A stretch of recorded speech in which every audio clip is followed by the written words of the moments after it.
Mbote nabino bande ko batali ndenge bozuli bakoya kwenda biso na mokola lelo to komi na tanga sembo ndenge générique uti ko lakisa bino ndenge to lobaka yoko sembo mission lisolo sembo mission makanisi sembo mission bitokuta na ka pour na robeta politique pe masolo masusu matali kita ekolo. Merci nabino au besoin na biso de partout à travers le monde. Merci na fidélité, merci na confiance, merci na équipe technique tout en akabango pambate sans bango moi bon na biso na banda ko zalakate basala musala makasi Freddy Takidi merci, Mike Amoka merci, Guy pour tout le gars maestro merci, merci na Pati Sumbu ou Asimbi YouTuber merci na Samson et Elunga. Les autres solo la Mayema pour le cas na quelques sociétés ici en République démocratique du Congo, notamment Sokimo, notamment Onatra, et puis tout solo la Mayema Talibongo interview, il y a chef de l'État outi ko sala bongo na Paris et pas y a répondre na maye Kagame alobaki ebele balobi ke réponse wana eza penza yangote to ko neka ko manola yango na mobena na biso na kati ya émission ya lelo ce qui te permettre biso comme eza d'actualité to solo la likambo talibongo ezo ko loba mingi ya lever immunité ya sénateur Augustin Matata pour ma pon poa que ne pas bazuzi pour samba na makambo talibongo likambo ya Bukanga Lonzo tokobeta amasolo wana nani tokobeta masolo wana na mobenga mimoko tozana ebo ebie malamu Daniel Monanteba boyebi azabongo premier secrétaire il y a parti socialiste ils ont union sacrée parti non bien sûr union sacrée. Voilà premier secrétaire parti socialiste et puis à sous l'un des administrateurs il y a souhaité Muneno Tobenge Onatra et c'était penato mais ça n'a pas été tout bien encore Onatra hein Onatra donc on a yende mtuko solo la maye maso na oti ko ebisabino na kati ya plateau lelo kasi bibo sanatema kama mikolo yo nde bozomona ndeko sulu eza bongo bichilix mode soko ni mobi makitoko oza mobali po mobali ayeba na kolata fo makitoko hein adresse za moko koma na bandal musika tena bloc commercial au na bichilix mode et pas Fifi Bachala 29 ans d'expérience ba rotongela ba kosne la lati ya Mobutu ba rotongela yo chemise au même peu maman a rejoindre liputa a rejoindre libaya donc bichilix mode azawana pona bino donc mikolo na Kinshasa ezaka bichilix mode et pas Fifi Bachala 29 ans d'expérience na suka émission na kopesa mon numéro ya bichilix mode. Alors dernier monante bambote alors dernier monanteba to banana na maima ko le kana ba société hein si matokiti na politique dernier monanteba babi ozo chama kelele mingi na maima ko le kana onatra aux enlèves des administrateurs au séjara na commune na conseil d'administration mais et bien là le but dernier monanteba bozo chama kelele bino ba administrateur pour bozo liate dernier monanteba pour nani nous on botika mabaya calmete ozo botika Gabel Ulendo calmete pourquoi ozo sala pourquoi comme na mutema mabe ozo sala musala na yo en tant qu'administrateur au coma mais ce que l'été mbamu na etando yike pour na koloba dernier monanteba de Zulu vraiment mituna mususu ezanga na ya pour nazoliate ni nazosala makelele pour nazolia ninité c'est-à-dire makelele nazosala eza ponalia soki pe nazosala makelele pour na mona sika nazosala makelele te nazoloba nde makambo etali musala oyo bapesaki nga na mokonzi mboka nazoloba nde par rapport ya oyo etali musala esika Vital Kamerhe alobaki ke non na esika boye esengeli na mayele ya ndeko na ngai leki na ngai azala kuna soki koloba mabe oyo ezosalema na société ezali makelele alors wana na kondima nazala muta makelele mais na kosepela bato bazoya na discours wana esengeli bameka kolimbola nanu nazolia te yango nazosala makelele bon sikoyo makelele nazosala ezane pona lia bon soki kolia en tant qu'administrateur signature te eloko te na koliela bilia yango na formule nini ozokota makambo ya comité de gestion etalioté tika mabaya na Franklin ba diriger Onatra pourquoi ozokota makambo ya comité de gestion Daniel Monanteba nazali administrateur nazali kokota na makambo ya comité de gestion te Mais en tant qu'administrateur, rôle n'a ezalaka nini? Rôle ya conseil d'administration ezalaka nini? Ko-orienter na ko-contrôler. Soki tomoni ke mbebe ezosalema, toloba te, po eza gestion ya mabaya na Franklin, na Gabin? Non. Obi bameki même, bakomi même na point à ko faire croire bato que soki onatra SCTP ezotambola te lelo, ezali po conseil d'administration déjà ko bloquer. Ouais, administrateur ba jeton. Administrateur à jeton, on a tous à déjà bandaka na administrateur à jeton. Mais économique que bisonné tous bloqué boli misangai. Bisonné tous bloqué comité de gestion ça la musalate. Ndeko Zulu. Tant le comité de gestion ils ont signé contrat. Il y a délice wana. Tant ils ont signé avenant, même pas contrat, avenant. Il y a les contrats qui a quand on a restaurant et pas tolko. Conseil d'administration à Liboso et le baki ba acte nyonso wana eza nul. Ba sengi na comité de gestion ba signer contrat sika. Signature à contrat sika za pona ko contrôler que mbeba o selemaka na contrat Liboso wana et ça les malisusu te. Au lieu de signer contrat sika, bino bo signer avenant. Wana kaka. Mais contrat wana mtasina ko na tanga mukoko samba non? Na tanga mukoko. Alors mais Gabin ko sala ba correction. On a signé un nouveau contrat non. Avec Délice. Non, on a signé un avenant. Sauf qui va signer contrat sika. Là ça sera encore plus grave parce que la signature d'un nouveau contrat, où ils ont changé de destination à bien. Ils ont qui restaurant. Subitement, na avenant, contrat de besoin de restaurant. Bino beko signé avenant, ya kolobake supermarché na se, na ba dépôt, restaurant likolo. Lupang les a l'État. Lupang les a ministère ya portefeuille en tant que État propriétaire. Beaucoup changer nature ya bien, destination ya bien sans que le ministère appelle sa bien aval. Biso na niveau na biso, conseil d'administration. Tout contrat de ce genre-là doit être soumis au préalable, le conseil. Botali que vous avez des athées, contrat na ego na biso vous avez été, ego na biso tete, ok ça va beau signer. Mais ça n'a pas été fait. Ceux qui ont relevé le quoi ah, vous avez un acte de gestion, vous avez empêché biso tout ça la musala. Ndeko Zulu, na matadi wana ba biso lelo on a trace victime, il y a ba transporteur routier. Nani évité que ceux qui ont conteneur na poto préféré matango na camion pour se retirer on a très gobé tata 2 semaines 1 mois yakate. Mais la question est de savoir pourquoi yakate. On a trace na locomotive te zo sala ezali. Mais air ba charge ka ba locomotive na ba conteneur à batu. Na ba marchandise mususu ya batu. Et que près sali 9 jours 10 jours na matadi. Ezoko akoyate Kinshasa pour bebisi $2000. $2000.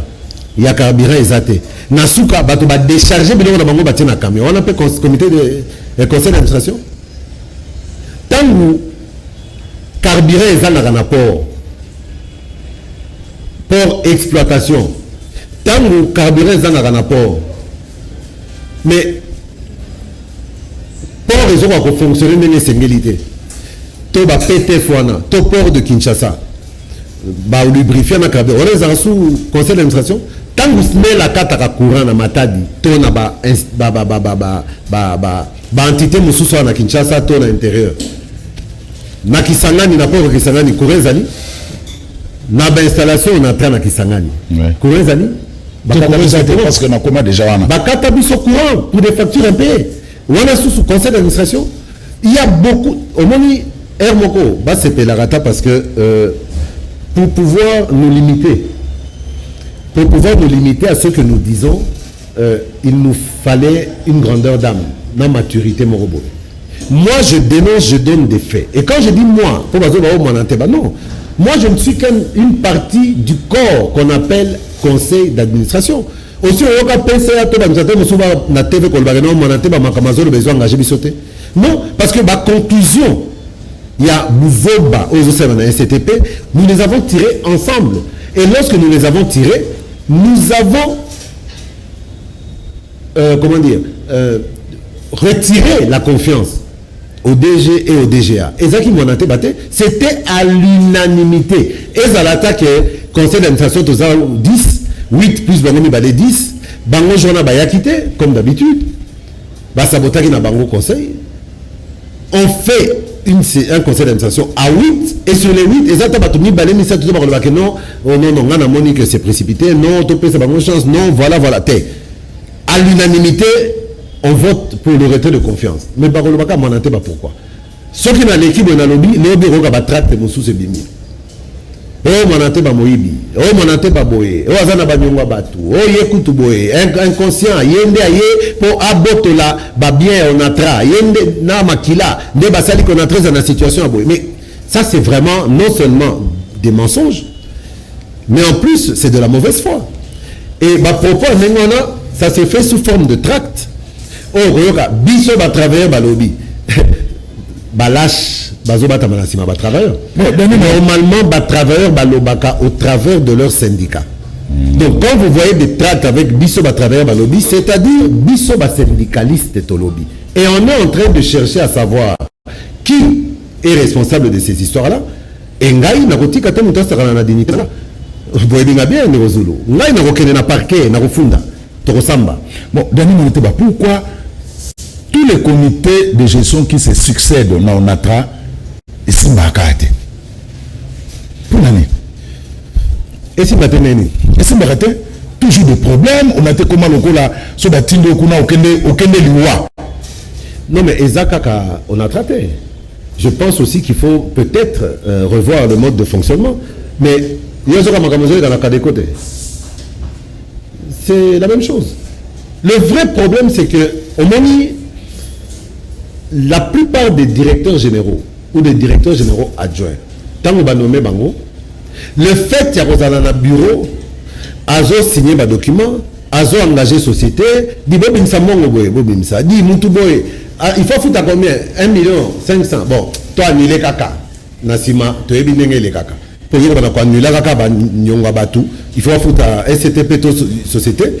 Ils ont annulé, aux intérêts et puis même pas intérêt à la société. Le problème maintenant, c'est que quand les gestionnaires se retrouvent dans le na bango, il y a que gérer, il y a que payer ça ordre. À un certain moment, comme il y a que rejeter autorité, il y a conseil d'administration. Comme il y a que rejeter contrôle, il y a conseil d'administration.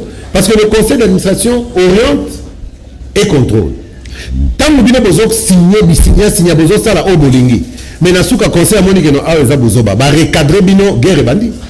Pour le vrai problème, c'est quoi? Ce n'est pas que le conseil les empêche de travailler. Non. Le conseil d'administration est empêché à bango ko travailler lolengo bango balingeli. C'est-à-dire travailler en toute indépendance, sans contrôle, sans rien, engager la société selon leur volonté et non pas selon les normes managériales. Des problèmes, pour sa normalité, de conseil en conseil, de comité de gestion en comité de gestion. Rappel à l'ordre, pourquoi? C'est ça la question. Alors, maintenant, au sein de Moussalampunda, na délice, les travaux ont bel et bien commencé. Daniel Monanteba, Moussalampunda, en venant, on a eu Moussala Nango. Non, Moussala Punda est arrêté dans Moussala d'État.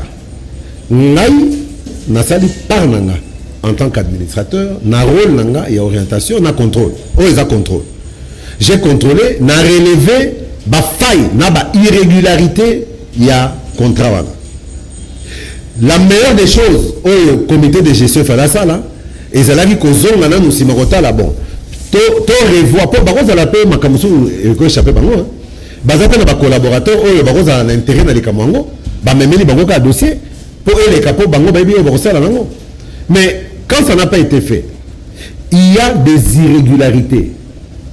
Le fait qu'on a dénoncé en c'est déjà un avantage. Mutumoko ta kolobake ayeba quitter. Mais lorsque vous aliénez un lien de l'État, un bien de l'État, alors que vous n'avez pas pouvoir de le faire, ça devient une infraction pénale. Moussala était ici là. Si la justice redevient sérieuse, et il y aura des poursuites. Même pas maintenant, même dans 3 mois, 6 mois, 1 année, il y aura des poursuites. Et en ce moment-là, moi je ne considérais pas que Nassali Moussala Punda. Nazo Salara Moussala ou Mokonzamboka Pesakinga, ce qui Moussala Nazo Sala, et rozala na ba relais pour basunga biso to zongisa STP na nzela, ça va. Est-ce qu'un jour on peut rêver on a travaillé son Nanzela, on a travaillé calme kota, on a travaillé makameke na lima. Un jour on peut rêver. Tout à fait. Mais le barango on a 13 à Kamar Boatete. C'est une poule aux œufs d'or. Si on a le bango badamo na ngao mutali. Mbongo ça. Mbongo est mingité. Mais mbongo, l'argent on le crée. On peut créer beaucoup d'argent dans notre travail. Les gens qui ont des machines comme un atelier de confection, des machines exatées. Oh, si on tourne, c'est la 207 millions. Oh, dans l'hôpital, on a travaillé, c'est la 207 millions. Oh, usine à gaz, c'est la 207 millions. Kofu Tabato, c'est la 207 millions. Tant que nous avons biso, l'ISOLA 207 millions, ça l'a quitté. L'ISOLA 207 millions, pour créer un orientation à ministre, que je félicite d'ailleurs. Pour la vision, sans sa vision par rapport à dossier on a. Mais le chef de l'État ne nous a pas nommé pour aller attendre 207 millions. On vous nomme pour redresser l'entreprise. L'élan de Gozoulou, je suis au regret de le dire.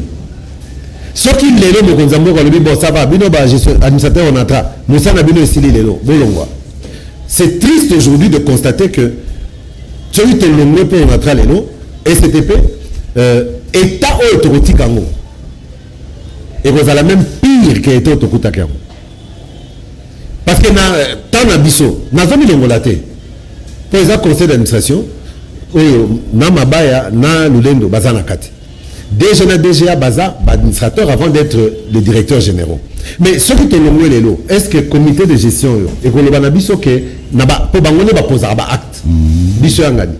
Et tamine autorotique on entra. Tokuti on entra na banyongo ebele. Na menito banyongo diminué, to mati. To bakisi banyongo. Pourquoi? Na décembre à kaka to bakisi plus de 4 800 000 dollars ya nyongo. Ça des impôts na refout abatu. Salaire na gratification sur le 13e mois. Mais ce sont des dettes quand vous prenez comme ça. Les banques sont là pour demander le remboursement. Il y a un problème on a le personnel est pléthorique on a. Est-ce qu'au niveau il y a conseil d'administration ou étudier pour nous faire partie de la retraite le personnel est vraiment pléthorique. On a plus de 7000 agents invalides et retraités. La masse salariale est divisée par 2. Naminito, le Natra n'a pas les moyens de payer plus de 50 millions à la CNSS, juste n'a des comptes finales, juste n'a pas avoir propre. Mais on a fait 10 mois déjà. Idée dès le départ, Ezalaki Kobanako liquider Bango graduellement. Je pense que si ça avait été fait, depuis le 2e ou le 3e mois d'Abisso, au bout de 7 mois, je pense que tu as comme attendre 1000 personnes, tu as évacué. À ta 500, ça aurait toujours été ça. Mais bon, là maintenant, qu'est-ce qu'on va faire? On attend les 207 millions par rapport à Yawana pour on attend à Kokoka les sous-sous Nyongo pour nous foutre à ça sera une bêtise vu que Nyongo on fout on a intérêt donc Kimimbo la beaucoup n'est balé. Mais je veux vraiment que Batoubaïba il y a lieu de garder espoir. On attend au télémarakaka. Mukolo et aux management ya malonga. Et au télémarakaka. Le problème on a très comme management hein. En tout cas, selon là, on a moni. Il y a comme management. Est-ce que dans le niveau peut un conseil d'administration, qu'on ait sa chemin de fer, par exemple, très long, on a gare, des alaka yakala, et qu'il y a des tina kinsuka kuna, d'ailleurs, c'est là nous pouvons koufi. Il y a des alaka à niveau il y a conseil d'administration pour nous qu'on sa chemin de fer en atra. Non mais, qu'on ait sa chemin de fer en atra, ils ont obtenu ma grande ligne. Mais réalisation dans mes années. C'est le comité de gestion. Tout ça, la conseil d'administration, un exemple bête. Sur le qui va mbongo bazo annulé na matadi. Janvier, février, mars, 3 mois, 2 700 000 dollars. Il y a pas annulation. Mais est-ce que vous dites que tout ça na locomotive Missat en Afrique du Sud, na Transnet de Kozulu, Oyo et Sengika to soldé mon nango pour la locomotive on est là. Mon nango ça combien? 1 200 000 dollars. Tout ça na kiango?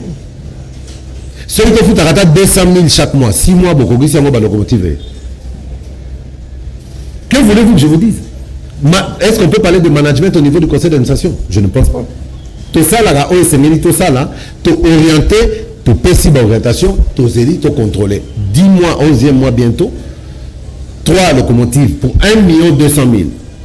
Donc, mbongo bamile na mata di janvier, février, mars, on va tirer les Libanais à Sosimex, na ba mususu na ba saranango, pour bangone ba na mawanatra, ceux qui ba sali bote ba kokende, ba kokima, n'habite place ba kokende, mais mbongo bamile à 3 mois na, et ça double. Plus du double, il y a tous les besoin pour la locomotive Misatona EIA. Alors, Tobanini, comité de gestion de mon conseil d'administration, Pamba, ils ont respecté Binoté, pour Binoté, qui est plafond naïe pour nous Bimsambon, ça 1 million, non 1 million 500. 1 million 500. Mais bête loko il y a 6 millions pour nous wagon. Donc, le comité de gestion de mon administration, le locomotive, Bino est un conseil d'administration. Oui, mais même les wagons, 6 millions pour 50 wagons, bête qui officiellement, ça s'est fait contrat signé les ministres et à transport au Tolongwa. Même directeur de cabinet, le premier ministre comme il a annulé le contrat dans pour contrat totalement léonin. Mais j'étais surpris de le voir reconduit dans le ministère Moussous. Coopération régionale. Voilà, coopération régionale. Je ne sais pas, au moins il y a bien Moussous, il y a on a l'impression qu'on n'avance pas. Mais quand on a un contrat, on a un wagon, déjà, on a déjà fait commis, ni de loin ni de près, tous mêlés les lois. Mais prévenir ces alliés que on va construire un service pour travailler dans le ministre. Pour le ministre a signé oui, mais le ministère et à transport, ils ont une cellule technique. Dans le cadre de contrat, on va utiliser un service technique il y a SCTP. Or, directeur des chemins de fer, directeur du département d'Agnon, on va intervenir qui va jamais intervenir sans ordre du DG. Bon, c'est quoi qui manque?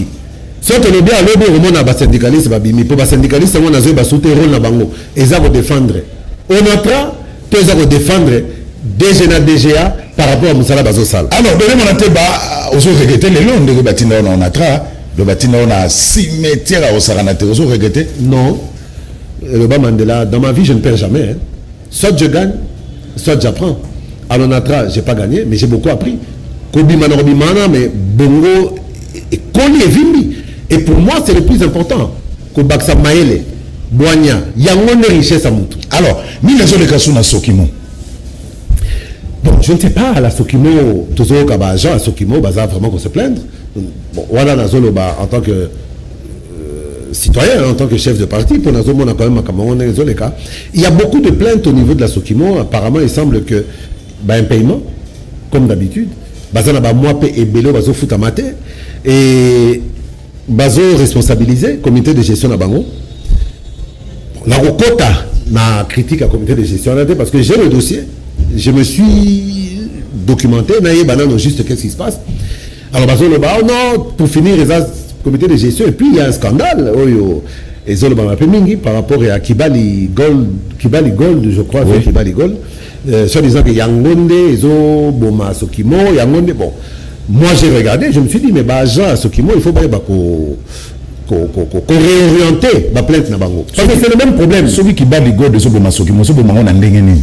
Mais c'est parce que toi tu as étudié le dossier. Et c'est Boma on a ndengeni. Non mais on a ébi Kibali na Sokimo, eza pour ça passer à accord. Pour Kibali a exploité carré minier Oyo, il y a Sokimo, Sombi. Et il y a le vrai problème, c'est qu'il y avait 30% où il fallait aller inaliénable. Mais Oyo, ministre à portefeuille de l'époque, Janine Mabunda, na ministre Amin, Kaboueloulou, c'est là qu'il y a Sokimo. Mais la condition de c'est là qu'il y a Sokimo, c'est ça qui peut être le vrai problème. Mais est-ce que la cession était illégale? La réponse est non. La cession de ces carrés miniers a nuit à l'État congolais et à la Sokimo. Oui. Mais est-ce que c'était illégal? Non. Naminito, qu'est-ce qu'il faut faire? Pour qui déjà, solution c'est simple. Et je me suis renseigné, d'ailleurs, on m'apprend que, effectivement, position à Kibali, Yangwana, que non, nous, on n'a pas besoin, il y a qu'à spolier l'État congolais. On n'a pas besoin, il y a qu'à appauvrir l'État congolais. On n'a pas besoin, il y a qu'à Boma Sokimo. Mais tous on a besoin, Soki Kosolo là, que ma solo et Salema avec un comité de gestion responsable. Car on n'est pas la biso, la minute pour signer un contrat, tout ça, comme minene, comme banga, conseil d'administration, au comité de gestion, est-ce que. Mais, ngai moko de Kozulu, nalandaki discours à Mokonzamboka, nenga lobeli ba minier. En tout cas, le chef de l'État a vraiment tapé. Avant de prendre la Likambouana, alors tout ça, on a la réalisation, et puis on a lemba, tout ça, adresse à chef de l'État, ou à Salaki na Kolwezi, mais en tout cas, il faut revisiter les contrats miniers. Maïka Moka. Mon province est tout, Yaokatanga. Fatibé. Allez, qui s'est non, Ote, Gimputu Maestro, Oyo Lubumbashi, Lukelanga ya Kolwezi. Alors, on vous allez d'accord dans le chef de l'État. Totalement d'accord. Parce que c'est vrai que Tomatato Kita, les Chinois, les Américains, les compagnies minières Nyonso, va s'enrichir Makassi. En retour, on n'a jamais vu la contrepartie. Des places, on a tali quand même. Un a lundi discours à chef de l'État na oyazako loba par rapport à vision naie sur la manière oyo azomo na partenariat il y a l'État na ba minier par rapport à la infrastructure ba bloc aboé na sepelaki makasi. Mais je me suis dit aussi mais oh mais ba bloc chef de l'État zoloba kibali wana basi basalaki yango avant même ya loba parce que Negozulu c'est un scandale. Baopito. Dans un côté, la banque est au sentiment, et je demande à d'autres miniers, c'est un modèle, il y a au Congolais, pour ça, Batala au Kibal, na OLE. Aza, parfait, mais en tout cas, en termes d'infrastructure, rapport gagnant-gagnant. Il y a Eza Bela Goloba. Mais dans un moment où je suis en train d'observer, Nazotala, mais na moni déjà que par rapport au discours à chef de l'État, modèle Moro déjà, il y a à améliorer pour basaper parfaiter. Il y a à améliorer. Mais attends, tu le dis que non, toi améliorer. Bango place Moussano Bassi Basali. Et vous allez sous pas citer pour nous recommander ici quand mon Konzambo Kazana vision, il y a partenariat gagnant-gagnant là-bas. Parce que quand il dit que ce qu'on a qui poche vide, mais besoin zonga poche bombée. Donc boyaki poche vide bozozo ma poche bombé soki botonga hôtel na mboka na bino botonga pa na Kolwezi soki botonga ba hôpital botonga pa na Kolwezi. Donc il faut un partenariat gagnant à gagnant. Mais erreur aussi za biso ba nationaux ndeko Daniel Mwanante ba soutenir kabotali ba minéré na ba lwa ba kuna. C'est ça le vrai problème au Nazolo Mbappé. Il faut pas te dédouaner l'État. Na biso moko na ba responsabilité na biso par rapport à ma camion sur l'équipe. Pour ba contrat nous soana ba million na ba signer ba contrat na ba Angleterre ba signer ba contrat na ba biso ba congolais to préférer qui intérêt na biso que intérêt ya moka. Mais ce qui même on le bika chef de l'État le baki ceux qui ba kotonga hôtel na moka na bango ba tonga hôtel là so bon ça la boy. Mais na émission chef coutumier mo za kona na o ele ceux qui wapi na duru bakuna. Mais Ndegozulu, chef coutumier na lelo, ceux qui a postulé, va voter à 200%. Va voter à 200%. Redevance kaka o kibali azo pesaye. Il y a voie normale chaque année. Mais type on a Tongimbo Kanaye un petit Dubaï. Ba école, ba hôpital. Ba école, ba hôpital. Ba Tongina église catholique. Terrain football pour la jeune vikuna mboka ne comme pemba na poumon ya Kibali Gol. Qu'est-ce que Kibali peut faire de mieux pour la République pour la population et s'étendre à se retrouver bien. Tout dépendra maintenant, il y a une négociation au sein d'un comité de gestion. Ça fait ça le bon et ça le bongo ça fait 10 ans que Kibali Gold et foot a jamais ba royalty dans ce kimo. Ça aussi ça c'est un grand problème. Non, c'est pas vrai. C'est pas vrai. En fait, où vont les royalties que Kigali Mining paye à la Sokimo? Mes questions à solo. Où vont ces royalties? Et puis, un contrat est signé. Un contrat est signé. entre Kibali, ministère à mine, ministère à portefeuille et consort, va signer contrat. Il y a session à bas carré. Mais quand la Sokimo veut remettre en question ce contrat et exige dorénavant d'être payé des royalties à hauteur de ce qu'elle imagine et non pas à hauteur de ce qui doit être payé selon le contrat, c'est la faute à Kibali ou c'est la faute à qui? Il y a une renégociation qui devra se faire. Mais je ne pense pas qu'on peut renégocier tous ces contrats-là avec les personnes en place aujourd'hui qui ont amené la Sokimo dans la situation dans laquelle... Non, à la base, à désordre, il y a la concession minière. Parce que dans le secteur, il y a un grand désordre. Qui était à la base? Oui, mais dans le cas d'espèce, il y avait le ministère des Mines, il y avait le ministère du Portefeuille. Mais au-delà de ce désordre-là, est-ce que que État ya Sokimo Lelo, il y a un paiement à travers tout ça, et ça a du fait que Kibali a Bakisaki ba concession minière, même 9 millions, qu'est-ce qu'ils en faisaient? Tout ça, c'est quoi l'impunité qu'a gagné dans le régime? Et je pense que même côté c'est IGF, ah IGF, des côtés Penza Lingeti Falasa Moussala, n'a pas aucun abattu belé, n'a pas pété parce que les faits sont là, les preuves sont là. On doit renégocier ce contrat, oui, mais nul ne peut se prévaloir de sa propre turpitude. Minero bayaka na moko Jules, bayaka pona kitoko na bisote, bayaka pona rosunga bisote, bayaka pona ko matisa chiffre d'affaires na bango, pona ko produire et puis bango basala ba bénéfice. Est-ce que ça solo que bon bobo to la ba chinois, bino ba congolais, bobo to la ba chinois, mangametel ba minéraux, bobo sont ba américains. Et ça solo dernier monatel. Non, mais je ne suis pas dans le secret des dieux. Mais on en a émis par rapport aux Chinois. Et ça, les commentaires au boto là-bas chinois pour nous repérer ça américain. Et ça, les commentaires justement, il y a qu'on revisiter le contrat. Parce que le contrat en particulier là-bas chinois, et ça, le contrat est rapporté Penza et le Moroté dans la République. Les Chinois se sont enrichis. Les Chinois, ça plus avantageux pour les Chinois. On demande juste de revisiter les contrats. Et ça peut être l'État, mais il minier. Mais il minier, il lâcher mon mouquet. Que les Chinois, ce n'est pas ça qui est prévu, à ce que je sache. Moi, ce que je sais, c'est qu'il est prévu une révisitation de tous ces contrats-là. Il y a des mesures, il y a comme norme, l'État lingi. Un partenariat gagnant-gagnant. Voilà. Alors, Mike Amoga, est-ce que vous après, il y a une image de Kolosi? Ils ont tout évolué. Alors, tout la politique. Dernièrement, ça fait à tout ça qui tapage Makassi, président Kagame, chef de l'État, a embarqué à Paris pour un sommet à Paris sur le financement des économies africaines. A embarqué au sorti de l'audience, il a déclaré qu'il soutient l'état de siège décrété par le chef de l'État.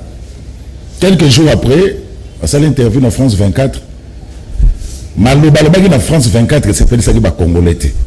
Après, le chef de l'État a agi, mais avant tout le monde solo, Mike Amwaka, tout le téléspectateur interview un chef de l'État pendant quelques minutes, et pas Iwapi a répondu à ma question. Il y a Panzi Sango, na Maye Kagame Alobakina, du rapport mapping. Le président rwandais a des propos qui choquent l'opinion de la République démocratique du Congo. Qu'avez-vous à dire au fait qu'il annonce qu'il n'y a pas eu de massacre à l'Est et que, par exemple, le prix Nobel de la paix n'est qu'un instrument aux mains de ceux qui l'ont couronné? Non, je disais d'ailleurs tout à l'heure à un de vos confrères que je n'ai pas de polémique à faire avec le président Kagame. Je n'ai pas à utiliser les médias pour répondre au président Kagame. J'ai d'autres voix et je les utiliserai pour lui parler. J'insiste ici sur le fait que le rapport mapping n'est pas un rapport congolais. Il est fait par des experts onusiens. C'est le rapport mapping. Nous, ce que nous avons à faire, c'est de ramener l'ordre, la sécurité et la paix à l'est du pays, de mettre fin à ce cycle de la mort de nos compatriotes et après aussi d'ouvrir une page de justice qui ira dans tous les sens, transitionnel ou pénal, peu importe. Le but, c'est de rendre hommage à toutes ces victimes injustement abattues. Et donc, moi, je m'inscris plutôt dans la logique de la paix dans mon pays, la paix avec mes voisins, et je ne fais pas attention à ce genre de déclarations qui peut-être peuvent mettre le feu à la région, ça ne sert à rien. Donc je n'ai vraiment pas l'intention de répliquer à cela. Mais le docteur Mukwege... Alors par rapport au docteur Mukwege, je le dis et j'insiste ici, c'est une fierté nationale. D'ailleurs, il tarde que l'on lui décerne une décoration valorisant son combat pour la réparation des femmes, son combat pour la restauration de la paix à l'Est, et il a toute ma confiance et toute mon affection. Ce n'est sûrement pas quelqu'un qu'on peut manipuler. Il est originaire de ce coin-là, il vit là-bas, près des victimes.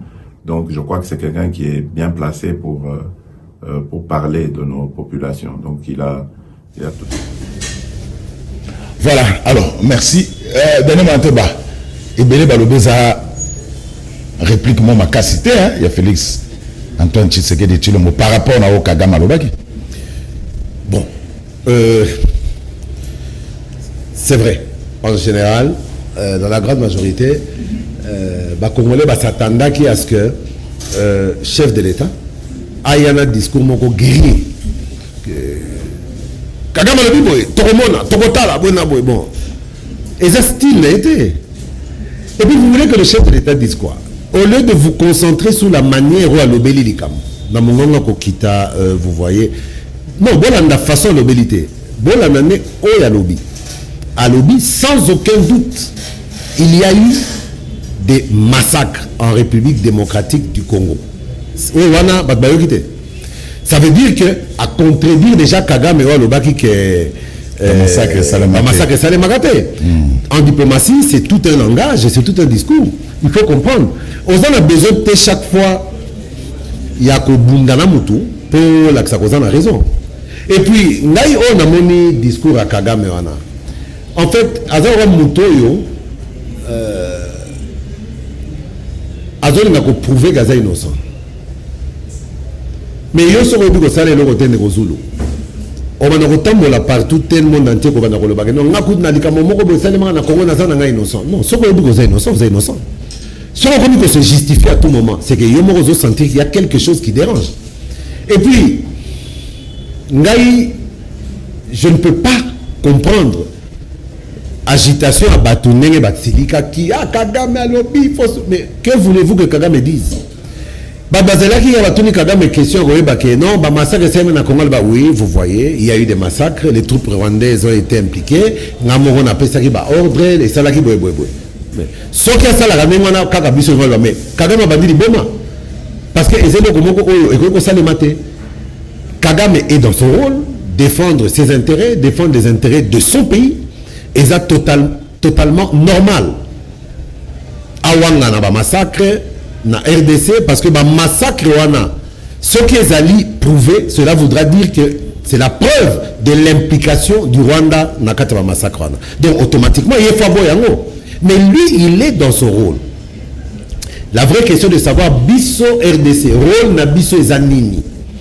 Au lieu de pleurnicher, crier Kagame Wangani, mais Kagame ne peut faire que ça. Au lieu de crier Kagame Wangani, calmons-nous, redevenons calmes, comme le chef de l'État l'a été. Travaillons pour nous-mêmes, Congolais, trouver des solutions à nos problèmes de Congolais. Mokonzambo Kalobaki, Nena Lobi, Alobaki na Mungongo Asemi Alobaki, Ebele Pelobaki Makasi. Nayoki même bato mususu, oh non, ye Kagame azonga na massacre bisoté. Ye azokone ko benge mon frère. Abenge nani tiko. Mon ennemi. Quel est mon ennemi? Toi tu as non, au moins politique hein. Na diplomatie. Politique, haute politique, eza politique à balabala te o ba réagir sakana ba émotion. Mokonzambo kazana ayebi wazo sala. Pona bo bazana doute, na rappeler bango. Abengi Kagame mon frère, c'est kazo ndima makambo Kagame azoloba. Oh. abengaki pe Kabila wa mon frère ya Kabila kutu tubakisela bino nini oya kofinga Kabila bobenge ndoki tolobaka awa biso nyonso FCC cash nde coalition bona boy toza appelelo il appelle Kagame mon frère oui mais est-ce que kobenga mutu mon frère nde ko bossa na mabe ya mutu non mais les conflits entre États ne se règlent pas lokola bitumba quartier entre deux palais oyo nzete ya moninga eboti na lupanga moninga bitumba lelo non les conflits entre États ont des manières de se régler et le chef de l'État ndenge azawana azazobate alors pour Kagame kitisi penza docteur Mukwege et sali ba congolais passé azamuta bilobela no solo bagaba chaka ima loba na munoko ona loba Mukwege kasi yango nazoli prix Nobel c'est kazama kasi ya solo parce que yo zana maele te batia ko kama loba na munoko mais ozo ba prix Nobel ba prix kili et puis comment voulez na lobi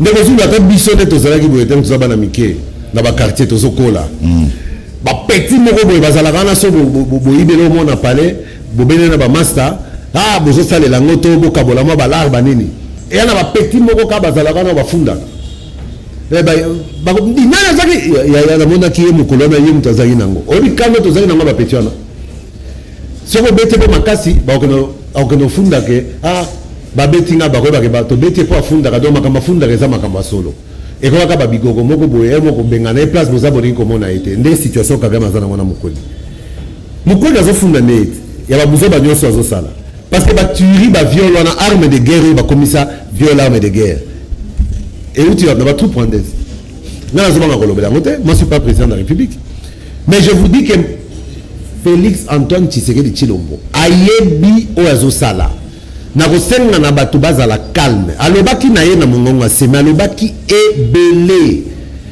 sans aucun doute il y a eu des massacres omoni bitumba pe oyo obongami malamu te mpona kobunda ngo olonga zwa tan kobongama avant kende kobunda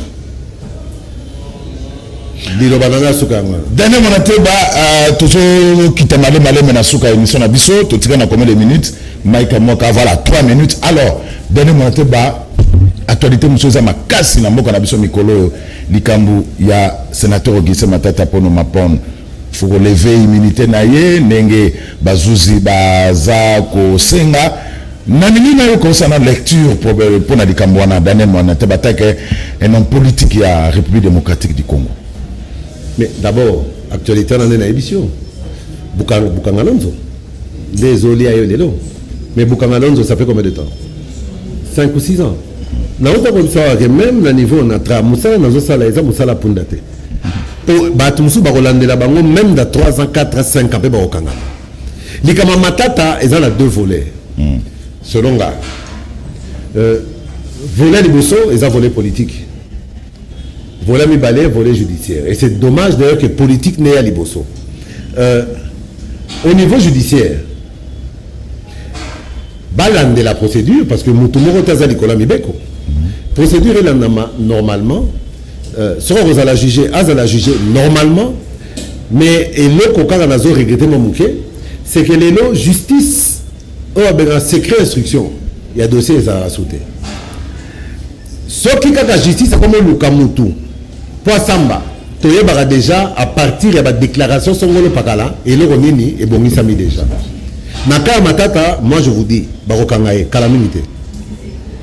Ce n'est pas Barokangaye, non pas par rapport à Oyongana Moni Yamabe Asali, mais par rapport à Oyongana Moni façon, élément, Nyonso et ça ce qu'on se mettre en place pour utiliser des sous-éléments à clameur publique. On y revient. Le même schéma est en train de se mettre en place. Les mêmes communicateurs, Bango Sobalobi, Bagotine les convocations Mokoloboé, Zala sur convocation. Oh, ceux qui ont se présenter, Bagokangaye, Moutego se présenter, Bakangiye. Bokomona ata Bakangiye, liberté provisoire à conseil à Bago PCT. Au sein de liberté provisoire, bah PCOT. Et ils ont dans la justice, mais maintenant, comment à l'avance tout ce qui va se passer. Et les lots Matata Pogno est dans cette situation où on a déjà la plupart, il y a des communicateurs spécialistes en prophétie judiciaire. babandi déjà. Donc on a conclu que Matata barokangaye père Obimate. Volet politique maintenant, c'est ce volet qui fait que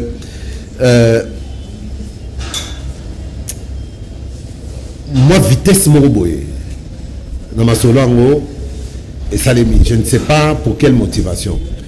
Il y a d'une part l'IGF de notre vieux Alingeti qui contrôle tout, mais je ne comprends pas comment rien ne change. Pour se retaler pays IGF partout, bazoleka. Bakanga bato, basala boy, bafunda, bato bakena ba parquet, mais ba entreprise oyo bazo auditer, changement ezalaka te. Action IGF, résultat dans le fallait zalanine. Augmentation à la recette n'a pas moïbi des alaki. Or, bien besoin pour nous contrôler moïbi. Mais la recette est mataraté. Soit moïbi des alaki, soit mutamuta tirer conclusion. Mais on a naïbi, naka matata, il est justiciable, comme tout Congolais. Il ne peut pas se soustraire à la justice, et c'est ce qu'il a fait. Matata, quand même, contrairement à Yawili, il est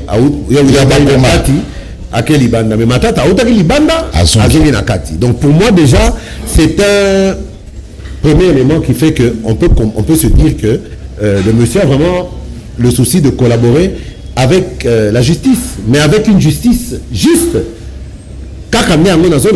Mais en fin de compte, si la justice fait bien son travail et qu'elle parvient à prouver de manière concrète les détournements, je dis de manière concrète les détournements de Matata Ponyo, mais pas condamné en ce moment-là, mais justice c'est ça la Moussala Nango, parce que Matata, qui est quand même du Maniema comme moi, n'a pas défendu le Maniema Tessoraza Moïbi. Mais tant que Bakangié n'a qui Moïbi n'a été, je me dois quand même de me poser la question de savoir pourquoi Bazo s'acharner qu'à Cannabiso. Ce n'est pas une bonne chose. Daniel Monanteba, premier secrétaire rapporteur à Parti Socialiste. Secrétaire national. Premier secrétaire national, Parti Socialiste, merci. Une minute.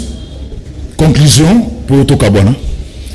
Mais, Narosenga Kaka, que procès à Matata Ponyo, et ça selon les règles de l'art, et selon les critères de la justice, et non pas une théâtralisation les sous le col automona qui a Kulutunangai Vital Kamere, que je salue en passant, au titre de l'autre de la procès, en appel, mais je pense que au Yebi que ce n'est la petite ordre, batia courant, Nabanda Kouana préfabriqué au ya Kanchachi, parce qu'on a tout national.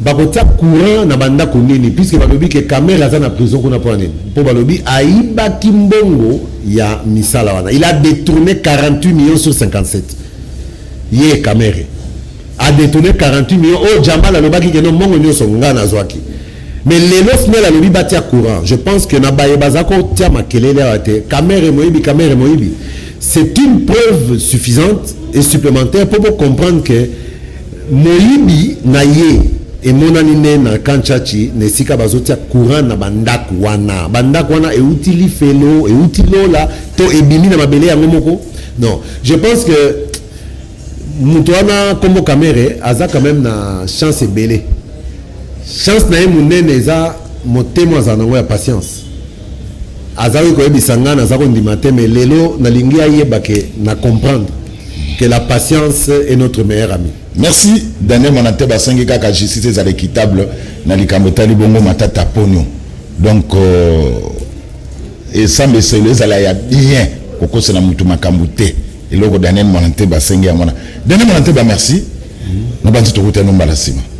Merci na bino bandi ko batande bozala ke bela rolanda biso sembo lelo e silika sebobo sana tema kama mikolo yo Bichilix mode ndenge ndeko zula lati donc abako sa mobutu olata on a pantalon noir na weston na kati senga pembe na chaussette noire et senga ndenge mwana chemise pezali na Bichilix mode ba mabaya ba maputa bablement memezali non loin à bloc commercial ya bandal kana vini Kasavubu okomona Bichilix mode bakoma okoti rotuna omona Fifi Bachala oui rappelez-moi na lingina préciser quand même na ba téléspectateurs pour le bi ba mabaya pezali ba mabaya ba mabaya elamba ya bisote voilà Bichilix mode bengi Fifi Bachala na 09 98 120 808 09 98 120 808 orozwa Fifi Bachala na banzi Daniel Monate barobeta tour na banda na Bichilix mode abimisa bakos lokola ndeko zula lati botuka ya malamu neto kutana binomba la sima.